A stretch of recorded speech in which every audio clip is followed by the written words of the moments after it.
friends, welcome to Secret of Samil. இன்னைக்கு நம்மளோட சேனல்ல நாம பார்க்க போறது ஒரு சூப்பரான ஸ்ட்ரீட் ஸ்டைல்ல ஒரு evening snack recipe potato stuffed capsicum bajji. ஒரு ஈவினிங் டைம்ல சாப்பிடுறதுக்கு சூப்பரா இருக்கும். அதுவும் இப்போ மழை சீசன். கண்டிப்பா இந்த மாதிரி ட்ரை பண்ணி பாருங்க, எல்லாத்துக்கும் ரொம்ப ரொம்ப பிடிக்கும். கட் பண்ணி காட்டுறேன், உள்ள எப்படி இருக்குதுன்னு பார்ப்போம். சூப்பரான ஒரு பொட்டேட்டோ ஸ்டஃபிங்கோட செம டேஸ்டியான ஒரு கேப்சிகம் ஸ்டஃப்டு பஜ்ஜி.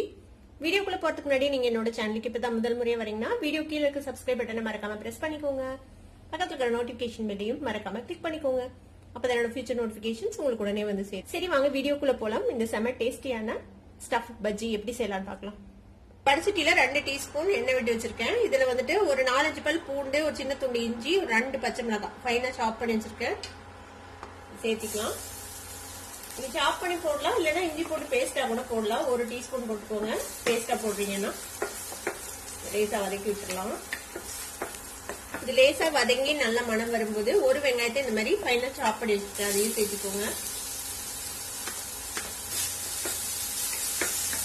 வெங்காயம் கொஞ்சம் சாஃப்ட் ஆக வரைக்கும் நம்ம வதக்கிக்கலாம். இப்போ வெங்காயமும் ஓரளவு சாஃப்ட் ஆயிடுச்சு. இப்போ இது கூட நம்ம கொஞ்சமா வெஜிடபிள் சேர்த்திக்கலாம். கேரட், பீன்ஸ் ரெண்டையும் இந்த மாதிரி பொடியா நறுக்கி வச்சுட்டு அதையும் சேர்த்திக்கலாம்.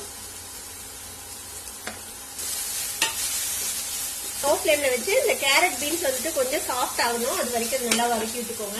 தேவைப்பட்டா லேசா தண்ணி தெளிச்சுக்கோங்க இது வேகிறதுக்கு. நான் ரொம்ப ஃபைனா தான் நறுக்கி இருக்கிறேன், அதனால தண்ணி எல்லாம் தேவையில்லை. இது இப்படியே வதங்கிடும். ஒரு ஜஸ்ட் ஒரு 2-3 நிமிஷம் வதக்கினோம்னாலே இது வதங்கிடும். நம்ம வதக்கிக்கலாம். இப்போ 2-3 நிமிஷம் நல்லா வதக்கிட்டோம். இது வந்து வதங்கிடுச்சு, நல்லா வெந்துருச்சு. இது இப்போ இது கூட ஒரு 2 மீடியம் சைஸ் உருளைக்கிழங்கு வேக வச்சு மசிச்சு வச்சிருக்கேன், அதை வந்துட்டு உள்ள சேர்த்திடலாம். இது கூடவே நம்ம மசாலாஸ் எல்லாம் சேர்த்திடலாம். என்னென்ன எடுத்து வச்சிருக்கேன்னா ஒரு 1/4 டீஸ்பூன் மஞ்சள் தூள், 1/4 டீஸ்பூன் மிளகாய் தூள், 1/4 டீஸ்பூன் சீரகத்தூள், உப்பு தேவையான அளவுக்கு. நம்ம ஆல்ரெடி 2 பச்சை மிளகாவும் இதுல சேர்த்திருக்கிறோம். இது கூடவே நறுக்குன கொத்தமல்லி தலையும் சேர்த்திக்கலாம். இது எல்லாத்தையும் சேர்த்து நல்லா மிக்ஸ் பண்ணி விட்டுருங்க.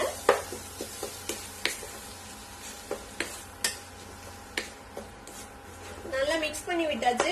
ஒரு நிமிஷம் மட்டும் இந்த வதக்கி நம்ம அடுப்பு ஆஃப் பண்ணிடலாம். இப்ப ரெடி ஆயிடுச்சு நம்மளோட ஸ்டஃபிங். அடுப்பு ஆஃப் பண்ணி இதை ஆற விட்டுறலாம். இப்ப இது மாதிரி குட்டி கொடை மிளகாய்கள் கிடைச்சதுன்னா எடுத்துக்கோங்க, ரொம்பவே நல்லா இருக்கும். இந்த மாதிரி மிளகாயில ஸ்டஃப் பண்ணி நம்ம செஞ்சோம்னா. ஒருவேளை உங்களுக்கு குட்டி மிளகாய் கிடைக்கல அப்படின்னா பெரிய கொடை மிளகாயை நீங்க கொஞ்சம் மொத்தமான ஸ்லைஸ் பண்ணி அதுக்குள்ள நடுவில் ஸ்டஃப் பண்ணி நீங்க வந்து பஜ்ஜி செய்யலாம். இப்ப இதை வந்துட்டு நம்ம இந்த காம்பு பகுதி இருக்குல்ல, இதை வந்துட்டு வெட்டிக்கலாம். நம்ம வெட்டி உள்ள இருக்கிற விதையை நம்ம எடுக்க போறோம்.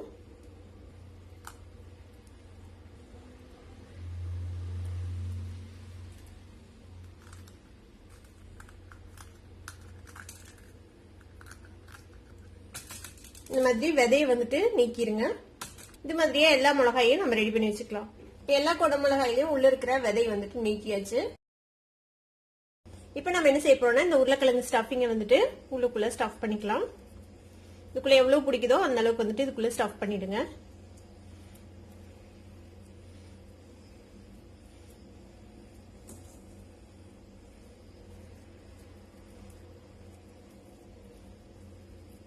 இந்த மாதிரியே நம்ம எல்லா குடமிளகாயிலையும் இந்த உருளைக்கிழங்கு ஸ்டஃப் பண்ணிடலாம்.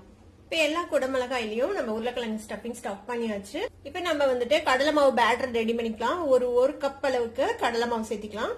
3 டேபிள் ஸ்பூன் அளவுக்கு அரிசி மாவு சேர்த்திக்கோங்க. ஒரு 1/4 டீஸ்பூன் மிளகாய் தூள், கொஞ்சமா பெருங்காயத்தூள் சேர்த்திக்கலாம். பெருங்காயத்தூள் இல்லைன்னா உங்ககிட்ட ஓமம் இருந்தா ஓமம் கூட சேர்த்துலாம். 2 சிட்டிகை வந்துட்டு சோடாப் சேர்த்திக்கலாம். மாவுக்கு தேவையான அளவுக்கு உப்பு சேர்த்திக்கோங்க.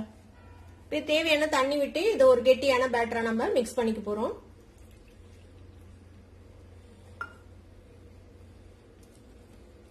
ஃபர்ஸ்ட் கொஞ்சமா தண்ணி விட்டு கட்டி இல்லாம மிக்ஸ் பண்ணிட்டு அப்புறமேட்டு தண்ணி விட்டுக்கோங்க. இந்த மாதிரி நல்ல ஸ்மூத்தான ஒரு பேட்டரா கரைச்சி வச்சுக்கோங்க. கொஞ்சம் திக்கா இருக்கணும் இந்த அளவுக்கு, அப்பதான் வந்துட்டு உங்களுக்கு நல்லா கோட் ஆகும். நம்மளோட பேட்டரும் ரெடி. இப்போ ஒரு கடாயில வந்துட்டு எண்ணெய் சுட வச்சிருக்கேன். ஓரளவுக்கு நிறைய வச்சுக்கோங்க, அப்பதான் வந்துட்டு முழுகி வேகும் உங்களுக்கு. நம்ம முழுசா போட போறோம்ல, அதனால நம்ம ஸ்டஃப் பண்ணி வச்சிருக்கோம்ல இந்த கொடை மிளகாவை இந்த மாதிரி பஜ்ஜி மாவுல நல்லா டிப் பண்ணிட்டு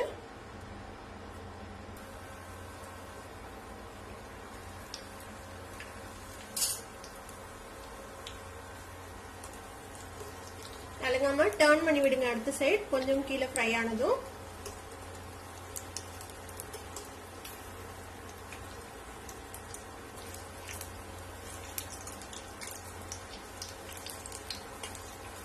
நல்லா கோல்டன் கலர் வந்துச்சு பாருங்க. இப்போ நம்ம எடுத்துடலாம். நல்லா எண்ணெயை ட்ரெயின் பண்ணிட்டு ஒரு டிஷ்யூ பேப்பர்ல வச்சிடலாம். பார்க்கவே செம அழகான ஒரு குடமிளகாய் ஸ்டஃப்டு பஜ்ஜி ரெடி ஆயிடுச்சு பாருங்க. டைமுக்கான ஆப்டான ஒரு ஸ்நாக் இப்போ ரெடி ஆயிடுச்சு. இதை கண்டிப்பா நீங்களும் ட்ரை பண்ணி பாருங்க. ட்ரை பண்ணி பார்த்துட்டு எப்படி இருந்தது அப்படின்னு கமெண்ட்ஸ்ல ஃபீட்பேக் கொடுங்க. வீடியோ உங்களுக்கு பிடிச்சிருந்தா சப்ஸ்கிரைப் பண்ணுங்க, பக்கத்துல இருக்கிற பெல் ஐக்கானை கிளிக் பண்ணுங்க. அப்பதான் ஃபியூச்சர் நோட்டிபிகேஷன்ஸ் உங்களுக்கு உடனே வந்து சேரும். லைக் பண்ணுங்க, ஷேர் பண்ணுங்க. தேங்க்யூ ஃபார் வாட்சிங் வீடியோ வியூவர்ஸ். Bye bye.